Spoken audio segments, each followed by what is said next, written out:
Last lecture में આપણે થોડાક સમીકરણો જોયા. હવે જોઈએ 8 ક્ષેત્રફળના સમીકરણો. ચોરસનું ક્ષેત્રફળ L સ્ક્વેર થાય, A = L સ્ક્વેર. લંબચોરસનું ક્ષેત્રફળ L × B થાય, અહીં લંબચોરસ દર્શાવેલ છે. ત્રિકોણનું ક્ષેત્રફળ A = 1/2 પાયો ગુણ્યા વેધ. તો આ છે પાયો B અને વેધ છે H, એટલે કે 1/2 B × H. વર્તુળનું ક્ષેત્રફળ πr², r તેની ત્રિજ્યા છે πr². સમલંબક અથવા તો સમાંતર દ્વિબાજુ ચતુષ્કોણ અહીં દર્શાવેલ છે. આ બે બાજુઓ તેની સમાંતર છે A અને B.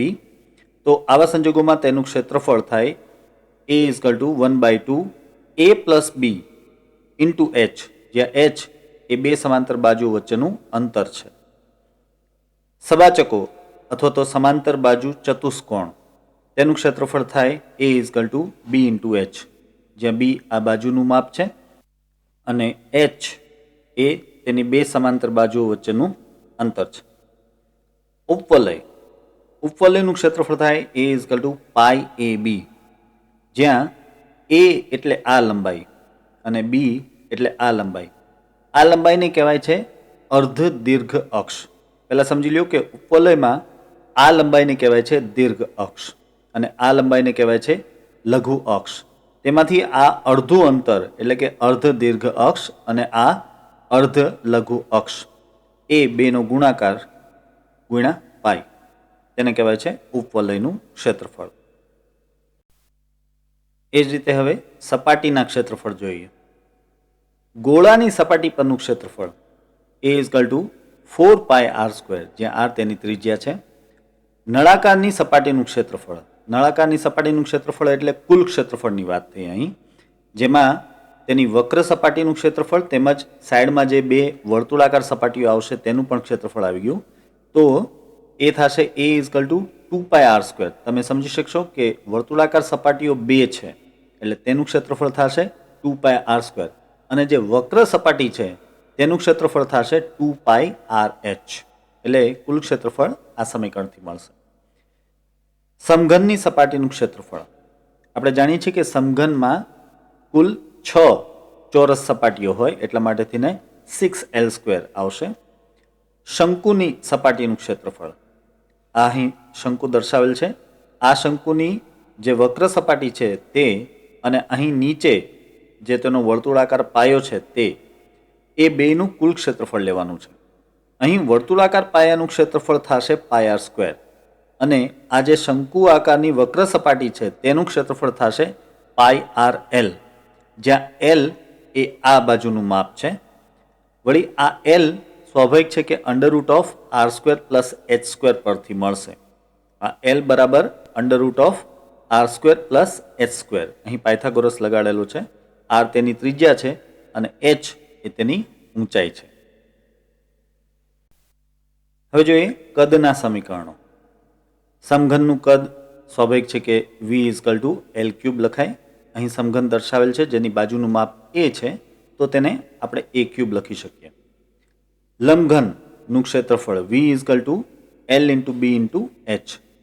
આ છે લંબાઈ L, આ છે પહોળાઈ B અથવા તો વિડ્થ B, વિડ્થ W પણ લખી શકાય, અને આ છે ઊંચાઈ H, એટલે LBH અથવા તો LWH પણ લખી શકાય. ગોળાનું કદ, આ ગોળો અહીં દર્શાવેલ છે જેની ત્રિજ્યા r છે. તો ગોળાના કદનું સમીકરણ થાય 4/3πr³. આ નળાકાર જોઈએ. નળાકારની ઊંચાઈ છે h અને તેની ત્રિજ્યા છે r. તો નળાકારનું કદનું સમીકરણ થાય V = πr²h. શંકુનું કદ, શંકુનું કદનું સમીકરણ થાય 1/3πr²h, જ્યાં h તેની ઊંચાઈ છે, r તેના પાયાની ત્રિજ્યા છે. હવે જોઈએ કોણ માટેના એકમો. 1 ડિગ્રી = 60 મિનિટ. વિદ્યાર્થી મિત્રો, આ સંજ્ઞા એટલે મિનિટની સંજ્ઞા. એક સિંગલ ડેશ એટલે મિનિટ કહેવાય. તો 1 ડિગ્રી = 60 મિનિટ. એ રીતે 1 મિનિટ = 60 સેકન્ડ થાય. આ ડબલ ડેશ એ સેકન્ડની સંજ્ઞા છે. 1 મિનિટ = 60 સેકન્ડ. ફરીથી એકવાર 1 ડિગ્રી બરાબર 60 મિનિટ, 1 મિનિટ બરાબર 60 સેકન્ડ. તો 1 ડિગ્રી બરાબર 3600 સેકન્ડ થાય. વળી 1 સેકન્ડ બરાબર 0.000278 ડિગ્રી થાય. અહીં આપણે સમયની વાત નથી કરી રહ્યા, અહીં ખૂણાની વાત ચાલે છે. એમ છતાં આપણે જાણીએ છીએ કે જ્યારે ઘડિયાળમાં સેકન્ડ કાંટો એ 60 સેકન્ડ પૂરી કરે ત્યારે મિનિટ કાંટો 1 મિનિટ આગળ વધે. એટલે આ સંબંધ એમાં જોવા મળે છે કે 60 સેકન્ડ બરાબર 1 મિનિટ. એ જ રીતે જ્યારે મિનિટ કાંટો એક આવર્તન પૂરું કરે એટલે કે 60 મિનિટ પૂરી કરે ત્યારે કલાક કાંટો 1 કલાક આગળ વધે છે. અહીં તેને કલાક નહીં પરંતુ ડિગ્રીના સ્વરૂપમાં દર્શાવેલ છે. એટલે 60 સેકન્ડ બરાબર 1 મિનિટ અને 60 મિનિટ બરાબર 1 ડિગ્રી.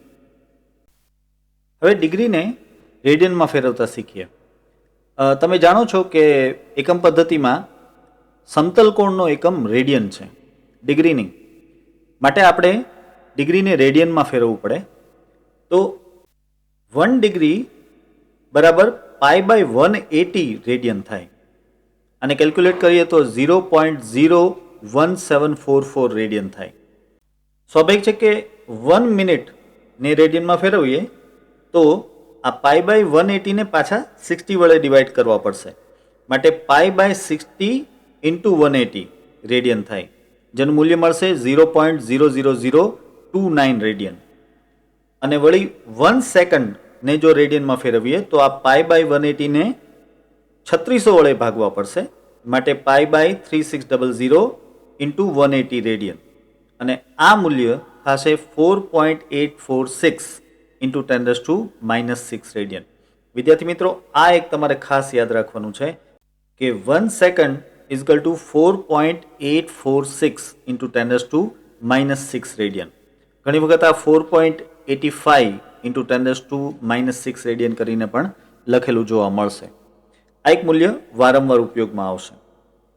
વળી 1 રેડિયન બરાબર 180/π ડિગ્રી, આના કરતાં બરાબર વ્યસ્ત. આ 1 ડિગ્રી બરાબર π/180 રેડિયન છે. તો અહીં 1 રેડિયન બરાબર 180/π ડિગ્રી થાય. અને તેનું મૂલ્ય ચકાસીએ તો 57.32 ડિગ્રી આવશે. તો 1 રેડિયન બરાબર 57.32 ડિગ્રી થાય. આ વસ્તુ યાદ રાખવા જેવી કે 57.32 ડિગ્રી થઈને 1 રેડિયન બને છે. હવે કેટલાક પ્રમાણિત ખૂણાઓને રેડિયનમાં ફેરવીએ. સૌથી પહેલાં આપણે સમજી લઈએ કે ડિગ્રીમાં જે ખૂણો આપેલો હોય તેને π/180 વડે ગુણીએ એટલે તે રેડિયનમાં કન્વર્ટ થાય. ફરીથી કહું છું કે ડિગ્રીમાં આપેલા ખૂણાને π/180 થી ગુણતા રેડિયનમાં મળે. તો સૌથી પહેલાં લઈએ 30 ડિગ્રી. 30 ડિગ્રી ઇન્ટુ π/180 એટલે થઈ જાય π/6 રેડિયન. પછી લઈએ 45 ડિગ્રી ઇન્ટુ π/180 એટલે તમને મળશે π/4 radian. 60 degree into π/180 is equal to π/3 radian. 90 degree into π/180 is equal to π/2 radian. 180 degree into π/180 is equal to π radian. 270 degree into π/180 is equal to 3π/2 radian. 360 degree into π/180 is equal to 2π radian. વિદ્યાર્થી મિત્રો, આ મૂલ્યો તમારે યાદ રાખવા પડશે કારણ કે ખૂણાઓ મોટે ભાગે રેડિયનમાં આપેલા હશે. એકવાર ફરીથી યાદ કરી લઈએ. 30 degree is equal to π/6 radian. 45 degree is equal to π/4 radian. 60 degree is equal to π/3 radian. 90 degree is equal to π/2 radian.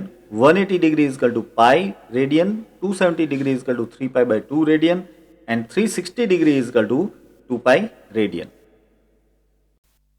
હવે જોઈએ એક ખૂબ જ ઇન્ટરેસ્ટિંગ ટોપિક, મૂળભૂત ત્રિકોણમિતિ. ત્રિકોણમિતિનો ફિઝિક્સમાં ભરપૂર ઉપયોગ થાય છે વિદ્યાર્થી મિત્રો.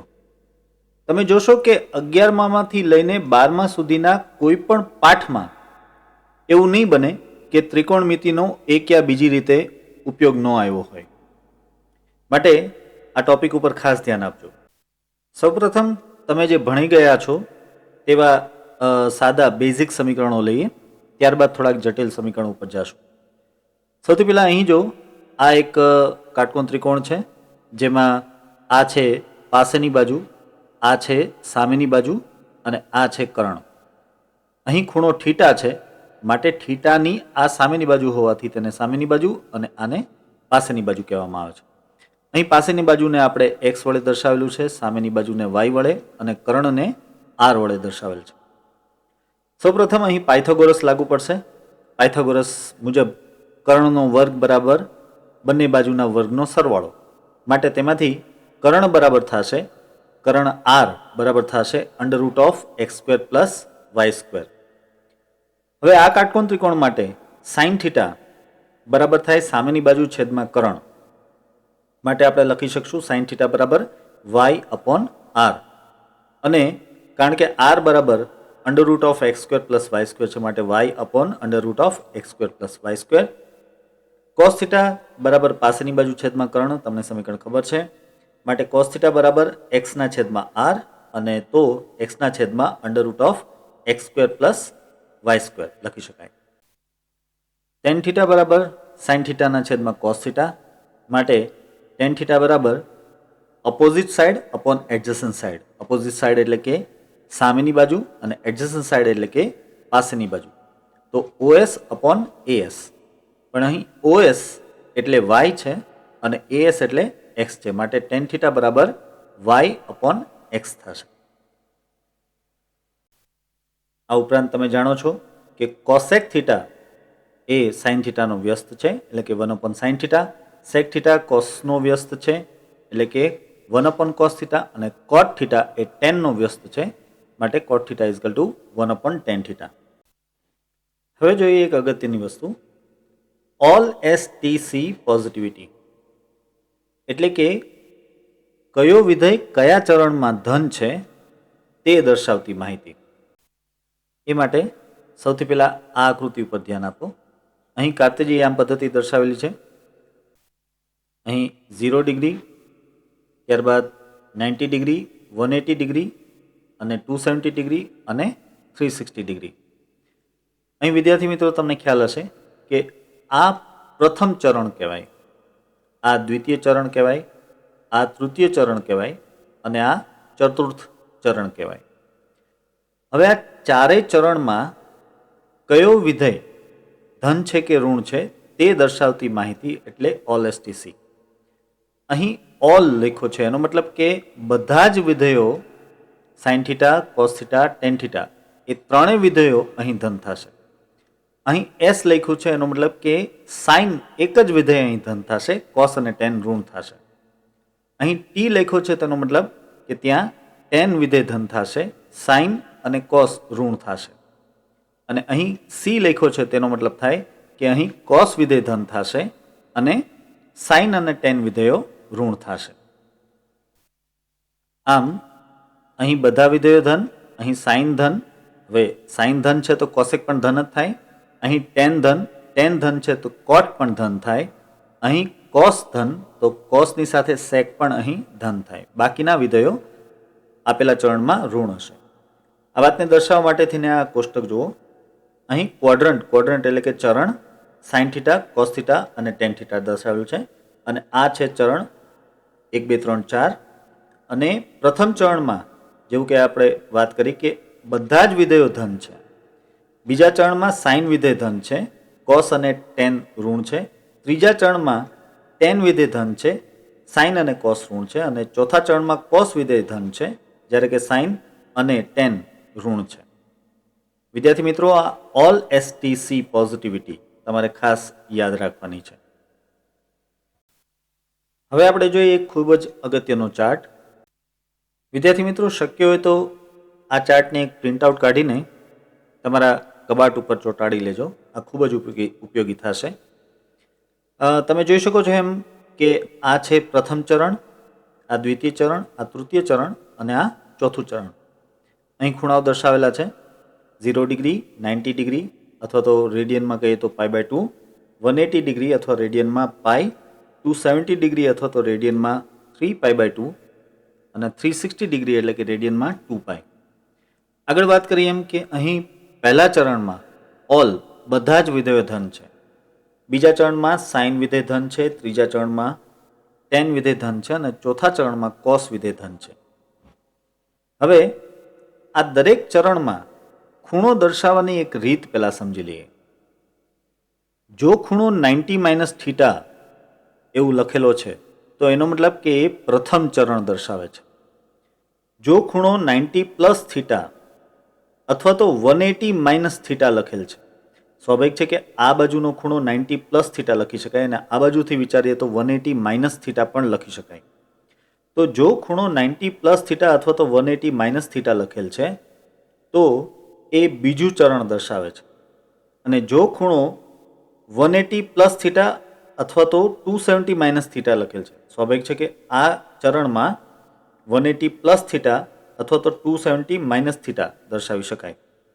તો આ બંને ખૂણા એ ત્રીજું ચરણ દર્શાવે છે. અને જો ખૂણો 270 + θ અથવા તો 360 - θ દર્શાવેલ છે તો સ્વાભાવિક છે કે એ ચોથું ચરણ બનશે. અહીં 270 + θ અથવા તો 360 - θ દર્શાવેલ હોય તો એ ચોથું ચરણ બનશે. સ્વાભાવિક છે કે અહીં આપણે એવું માનીને ચાલીએ છીએ કે થીટાનું મૂલ્ય 0 અને 90ની વચ્ચે છે. જો થીટાનું મૂલ્ય 0 અને 90ની વચ્ચે હોય તો જ આ રીતે ખૂણા છે એ દર્શાવી શકાય. હવે જરા આ સમીકરણો ઉપર ધ્યાન આપો. તમે આ સમીકરણો જાણો જ છો. sin 90 - θ = cos θ, cos 90 - θ = sin θ અને tan 90 - θ = cot θ. વળી sin 90 + θ = cos θ, sin 180 - θ = sin θ, cos 90 + θ = sin θ, cos 180 - θ = cos θ, tan 90 + θ = cot θ, tan 180 - θ = tan θ. એ જ રીતે ત્રીજા ચરણમાં sin 180 + θ = sin θ, sin 270 - θ = cos θ, cos 180 + θ = cos θ, cos 270 - θ = sin θ, tan 180 + θ = tan θ, tan 270 - θ = cot θ.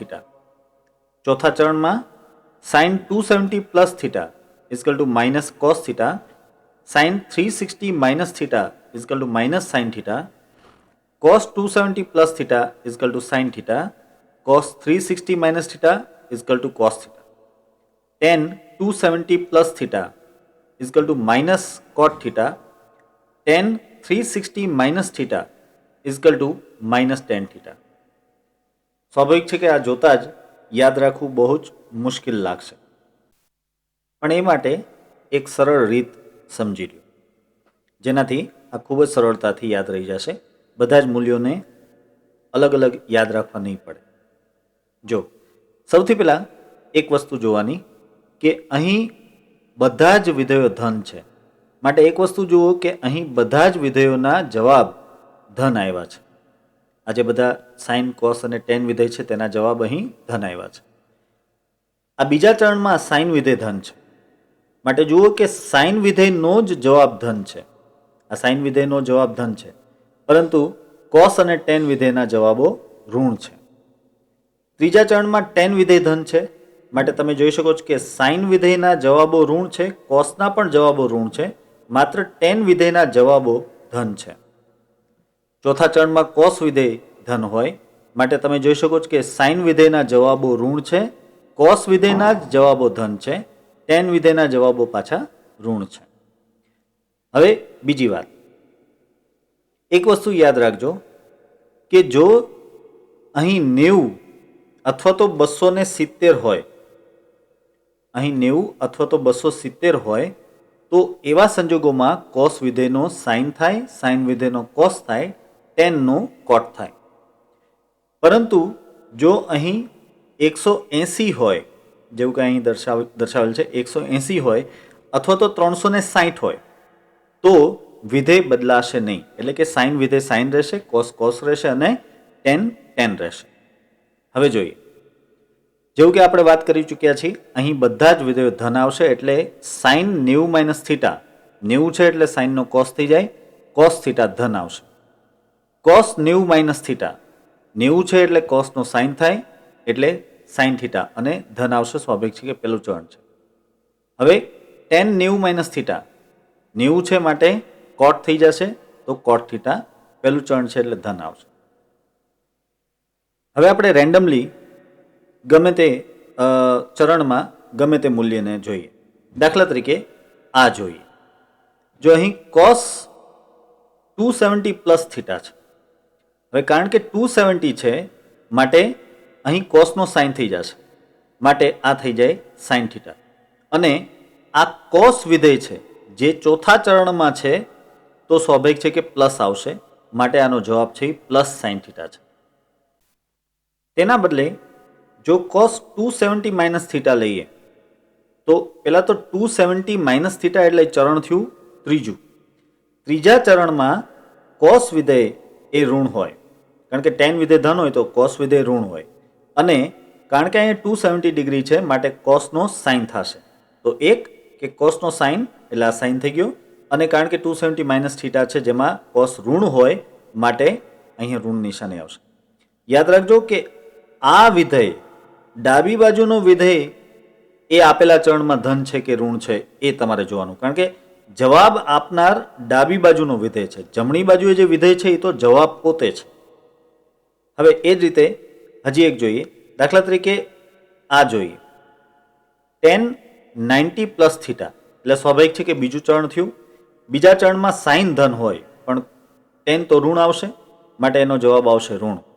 અને કારણ કે અહીંયા 90 પ્લસ થીટા છે માટે ટેનનો કોટ થઈ જાય, તો માઇનસ કોટ થીટા. એકાદ અહીં જોઈએ, આ જોઈએ, સાઇન 270 પ્લસ થીટા. હવે સાઇન 270 પ્લસ થીટા એટલે એ થયું ચોથું ચરણ. ચોથા ચરણમાં કોસ વિધેય ધન હોય, સાઇન ઋણ થશે, માટે સાઇનનો જવાબ ઋણ આવશે. અને કારણ કે અહીં 270 પ્લસ થીટા છે માટે સાઇનનો કોસ લખવો પડે, તો આ થાય માઇનસ કોસ થીટા. તો આ રીતે તમે એક એક મૂલ્યને યાદ રાખવાને બદલે જો માત્ર આટલી વાત યાદ રાખો કે કયા ચરણમાં કયો વિધેય ધન કે ઋણ છે, અને 90 અને 270 માટે વિધેય બદલવાનું, 180 અને 360 માટે વિધેય નહીં બદલવાનું, આટલું યાદ રાખીને આ બધા જ મૂલ્યો તમે મેળવી શકશો. હવે જોઈએ 0 થી 360 ડિગ્રી વચ્ચેના પ્રમાણિત કોણ માટે ટી ગુણોત્તરના મૂલ્યો. ટી ગુણોત્તર એટલે કે ત્રિકોણમિતીય ગુણોત્તર. આ ત્રિકોણમિતીય વિધેયો છે તેના મૂલ્યો, ટી ગુણોત્તરના મૂલ્યો એટલે કે ત્રિકોણમિતીય વિધેયના મૂલ્યો. હવે સૌપ્રથમ આ કોષ્ટક બરાબર સમજી લઈએ. અહીં ડિગ્રી, ખૂણો ડિગ્રીમાં દર્શાવેલ છે અને અહીં ખૂણો રેડિયનમાં દર્શાવેલ છે. આ ખૂણાઓ પહેલાં જોઈ લો, 0, 30 ડિગ્રી, 45 ડિગ્રી, 60 ડિગ્રી, 90 ડિગ્રી. ત્યારબાદ બીજા ચરણમાં 120 ડિગ્રી, 135 ડિગ્રી, 150 ડિગ્રી અને 180 ડિગ્રી. ત્યારબાદ 270 ડિગ્રી અને 360 ડિગ્રી. અહીં 180 ડિગ્રીથી 360 ડિગ્રી વચ્ચેના બધા જ ખૂણા દર્શાવેલ નથી, માત્ર 270 ડિગ્રી દર્શાવેલ છે. આ બધા જાણીતા પોપ્યુલર ખૂણાઓ છે કે જેનો આપણે વારંવાર ઉપયોગ આવતો હોય છે. આ જ ખૂણાઓને રેડિયનમાં દર્શાવેલા છે. 30 ડિગ્રી એટલે π/6, 45 ડિગ્રી એટલે π/4, 60 ડિગ્રી એટલે π/3, 90 ડિગ્રી એટલે π/2, 120 ડિગ્રી એટલે 2π/3, 135 ડિગ્રી એટલે કે 3π/4, 150 ડિગ્રી એટલે 5π/6, 180 ડિગ્રી એટલે π, 270 ડિગ્રી એટલે 3π/2 અને 360 ડિગ્રી એટલે 2π. આ તમામ ખૂણાઓ રેડિયનમાં તમે આરામથી ફેરવી શકો છો. આપણે આગળ વાત કરીએ એમ કે આપેલા ખૂણાને, ડિગ્રીમાં આપેલા ખૂણાને π/180 વડે ગુણવાથી ખૂણો રેડિયનમાં મળી શકે. તો એ રીતે આ રેડિયનમાં મેળવેલા છે. હવે આ દરેક ખૂણા માટે સાઇન થીટા, કોસ થીટા અને ટેન થીટાના મૂલ્યો જોઈએ. આટલા મૂલ્યો તમે ઓલરેડી જાણતા જ હશો. સાઇન 0 ડિગ્રી બરાબર 0, સાઇન 30 ડિગ્રી બરાબર 1/2, સાઇન 45 1/√2, સાઇન 60 √3/2, સાઇન 90 1. કોસના મૂલ્યો 0 થી 90 વચ્ચે સાઇનના મૂલ્યો કરતાં ઉલટા ક્રમમાં આવશે. એટલે કે અહીં 1 ડિગ્રી, √3/2, 1/√2, 1/2 અને 0. ત્યારબાદ ટેનના મૂલ્યો સ્વાભાવિક છે કે આ બંનેના ગુણોત્તરથી મળે. આ બંનેનો ગુણોત્તર 0, આ બંનેનો ગુણોત્તર 1/√3, આ બંનેનો ગુણોત્તર 1, આ બંનેનો ગુણોત્તર √3 અને 1/0 એટલે આમ તો અવ્યાખ્યાયિત થાય પણ તેને ઇન્ફાઇનાઇટ પણ લઈ શકાય. હવે બીજા ચરણમાં એટલે કે 120 to 180 ડિગ્રીની વચ્ચે આ મૂલ્યો જોઈએ. તમે એક વાત નોંધ કરી કે પ્રથમ ચરણના આ બધા મૂલ્યો માત્ર ધન જ છે, કારણ કે આપણે જાણીએ છીએ કે પ્રથમ ચરણમાં બધા જ વિધેયો ધન હોય છે. પરંતુ બીજા ચરણમાં એટલે કે 120 ડિગ્રીથી 180 ડિગ્રીની વચ્ચે સાઇન વિધેય એક ધન આવશે. અહીં તમે જોઈ શકો છો કે સાઇન વિધેયના બધા મૂલ્યો ધન છે, પરંતુ બીજા ચરણમાં કોસ અને ટેન વિધેયો ઋણ આવશે. માટે આ મૂલ્યો તમે જોઈ શકો છો કે ઋણ છે. વળી આ મૂલ્યો યાદ રાખવા પણ ખૂબ જ સરળ છે.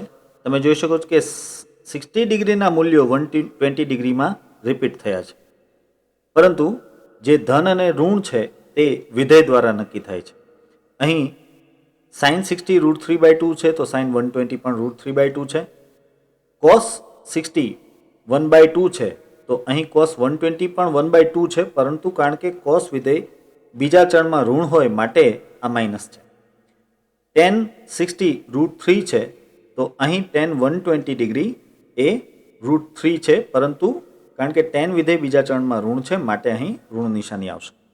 એ જ રીતે 135 ડિગ્રીના મૂલ્યો 45 ડિગ્રીના મૂલ્યો જેવા જ છે, પરંતુ ધન અને ઋણ વિધેયને અનુરૂપ લેવાનું થશે. માટે સાઇન 135 ડિગ્રી એ 1/√2, કોસ 135 ડિગ્રી -1/√2 અને ટેન 135 ડિગ્રી એટલે -1.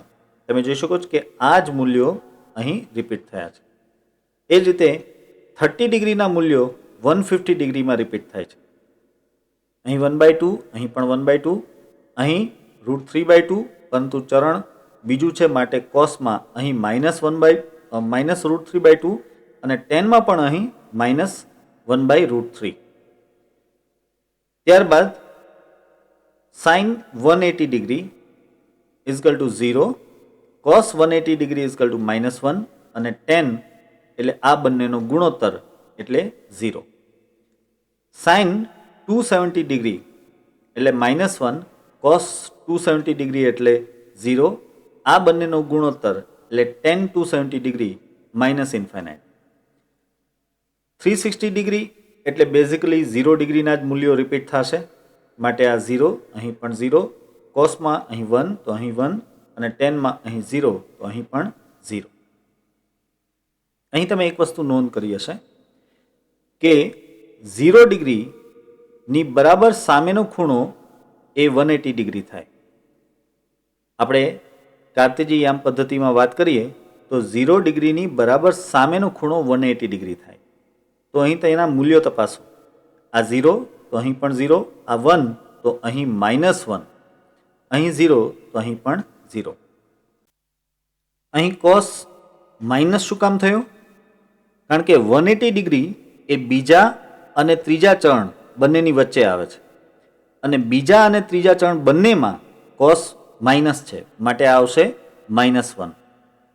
એ જ રીતે 90 ડિગ્રીની બરાબર સામેનો ખૂણો એટલે 270 ડિગ્રી. 90 ડિગ્રી ધન y અક્ષ ઉપર આવશે અને 270 ડિગ્રી ઋણ y અક્ષ ઉપર આવશે, માટે તેના મૂલ્યો પણ રિપીટ થાય છે.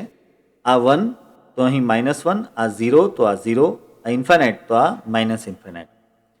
અહીં આ સાઇન 270 ડિગ્રી -1 શું કામે છે? કારણ કે 270 ડિગ્રી એ ત્રીજા અને ચોથા ચરણની વચ્ચે આવે છે, અને ત્રીજા અને ચોથા ચરણ બંનેમાં સાઇન વિધેય ઋણ હોય છે, માટે આ આવશે -1. અને કારણ કે આ માઇનસ છે અને આ 0 છે, માટે -1/0 ઇઝકલ ટુ -ઇન્ફાઇનાઇટ લખી શકાય. મેં તમને આગળ જ કહ્યું કે 1/0 અથવા તો -1/0 ખરેખર વ્યાખ્યાયિત નથી, પરંતુ 1/0 નું મૂલ્ય ઇન્ફાઇનાઇટ થાવા તરફ જાય છે, માટે તેને ઇન્ફાઇનાઇટ લઈ શકાય. એ રીતે -1/0 નું મૂલ્ય -ઇન્ફાઇનાઇટ તરફ થવા જાય છે, માટે તેને -ઇન્ફાઇનાઇટ લેવામાં આવે છે.